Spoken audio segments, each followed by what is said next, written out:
अगर आपकी एज 20 के आसपास है तो फिर अगर आप भी हर महीने KFC डोमिनोज में जाके दोस्तों के साथ खाना या PVR आइनॉक्स जैसे मल्टीप्लेक्स में जाके मूवी देखना कम करके एटलीस्ट ₹500 पर मंथ सेव कर सकते हो तो उसी पैसों से एक दिन आप भी करोड़पति बन सकते हो।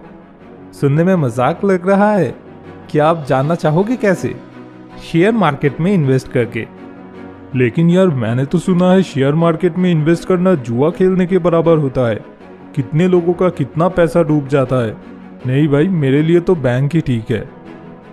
वर्ल्ड के तीसरे सबसे अमीर इंसान वॉरेन बफेट, जिन्हें द विज़र्ड ऑफ इन्वेस्टमेंट के नाम से जाना जाता है, वो जिसे अपना गुरु मानते हैं वो है बेंजामिन ग्राहम। और बेंजामिन ग्राहम का लिखा हुआ बुक द इंटेलिजेंट इन्वेस्टर पढ़ने से पहले मैं भी आप ही की तरह सोचता था।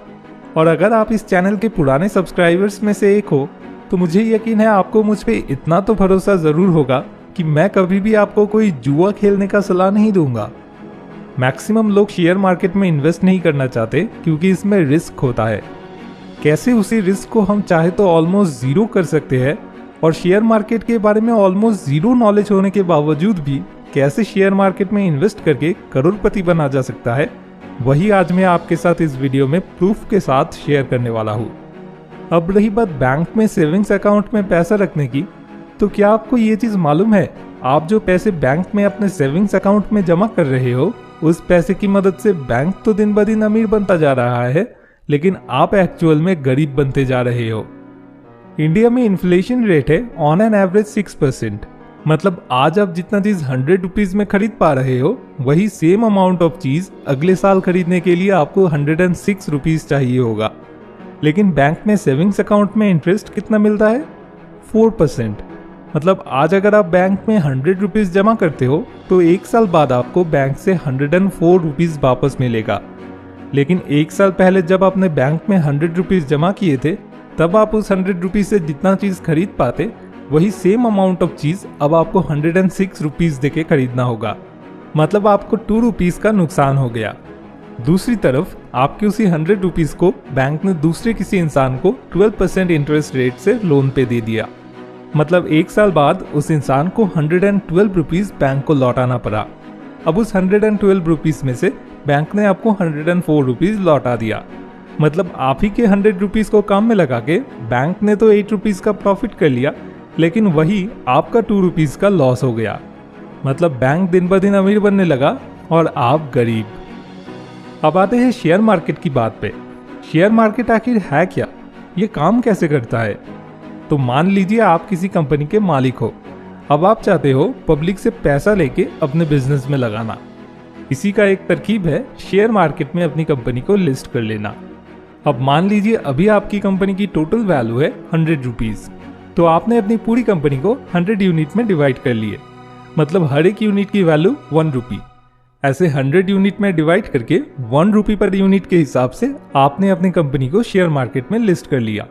अब अगर कोई शेयर मार्केट में आके 10 रुपीज देके आपकी कंपनी की 10 यूनिट्स खरीद लेते हैं, तो वो इंसान आपकी कंपनी के 10% शेयर के मालिक बन जाएंगे। मतलब फ्यूचर में अगर आपकी कंपनी की टोटल वैल्यू 100 रुपीज से बढ़ के 1000 रुपीज बन जाता है, तो वो तब उस 1000 रुपीज के 10% मतलब 100 रुपीज के मालिक बन जाएंगे। मतलब 10 रुपीज देके उन्हें 100 रुपीज रिटर्न में मिलेगा। मतलब उन्हें 90 रुपीज का प्रॉफिट होगा। लेकिन अगर सपोज आपकी कंपनी लॉस में आने लगी और उसकी टोटल वैल्यू 100 रुपीज से गिर के 10 रुपीज तक आ गई, तो तब उन्हें उस 10 रुपीज का 10% मतलब 1 रुपी रिटर्न मिलेगा। मतलब उन्हें 9 रुपीज का लॉस हो जाएगा। तो अगर आप शेयर मार्केट में इन्वेस्ट करोगे तो हमेशा उन्हीं कंपनीज में करना चाहोगे जिनका फ्यूचर वैल्यू प्रेजेंट वैल्यू से काफी ज्यादा होने वाला है, क्योंकि तभी तो आपका प्रॉफिट होगा, नहीं तो लॉस हो जाएगा। तो शेयर मार्केट में हजारों कंपनीज में से सही कंपनी चूज करना ये एक बहुत बड़ा रिस्क होता है। अब इस रिस्क को कैसे कम किया जाए? इस रिस्क को कम करने का एक तरीका है म्यूचुअल फंड। फ्यूचर में किस कंपनी की वैल्यू बढ़ने वाली है या किस कंपनी की वैल्यू गिरने वाली है, ये हम जैसे नॉर्मल इंसान से अच्छा कोई एक इकोनॉमिस्ट या फिर कोई एक शेयर मार्केट के एक्सपर्ट ज्यादा अच्छे से बता पाएंगे। अब मान लीजिए हम जैसे 1000 लोगों ने मिलकर पैसे देके एक फंड चालू किया, इसी को कहते हैं म्यूचुअल फंड। और ऐसे हर म्यूचुअल फंड की एक मैनेजर होते हैं जो कि शेयर मार्केट के एक एक्सपर्ट होते हैं। इन फंड मैनेजर्स का काम है उनके एक्सपीरियंस के मुताबिक हम सभी के पैसे को ऐसे डिफरेंट कंपनीज में इन्वेस्ट करना जिन कंपनीज की फ्यूचर वैल्यू प्रेजेंट वैल्यू से काफी ज्यादा होने वाली है। मतलब हमारे लिए कंपनी चूज करने का काम फंड मैनेजर ने कर दिया और उसके बदले टोटल फंड का जितना प्रॉफिट होगा उस प्रॉफिट में से एक छोटा सा परसेंटेज, शायद 1 या 2% उन्हें सैलरी के हिसाब से मिलेगा। मतलब आपने बस पैसा दिया और बाकी का काम जैसे कि खबर रखना, फिर उस हिसाब से सही टाइम पे सही कंपनीज में इन्वेस्ट करना, ये सब आपके लिए फंड मैनेजर ने कर दिया। क्योंकि वो एक शेयर मार्केट के एक्सपर्ट है, इसलिए आप उन पे भरोसा कर ही सकते हो। और वो भी यही चाहेंगे कि आपका प्रॉफिट मैक्सिमम हो, क्योंकि प्रॉफिट जितना ज़्यादा होगा उस हिसाब से उनका अर्निंग भी बढ़ेगा। तो ये काफ़ी अच्छा तरीका है। अब यहाँ पे प्रॉब्लम ये है कि चाहे आपका फंड मैनेजर कितना भी बड़ा एक्सपर्ट क्यों ना हो, फ्यूचर में क्या होने वाला है वो कोई भी 100% गारंटी के साथ नहीं कह सकते। मतलब आपका फंड मैनेजर का प्रेडिक्शन भी गलत हो सकता है।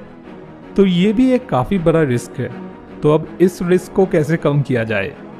इस रिस्क को कम करने का तरीका है इंडेक्स फंड। हमारे इंडियन शेयर मार्केट की 2 इंडेक्स है, निफ्टी एंड सेंसेक्स।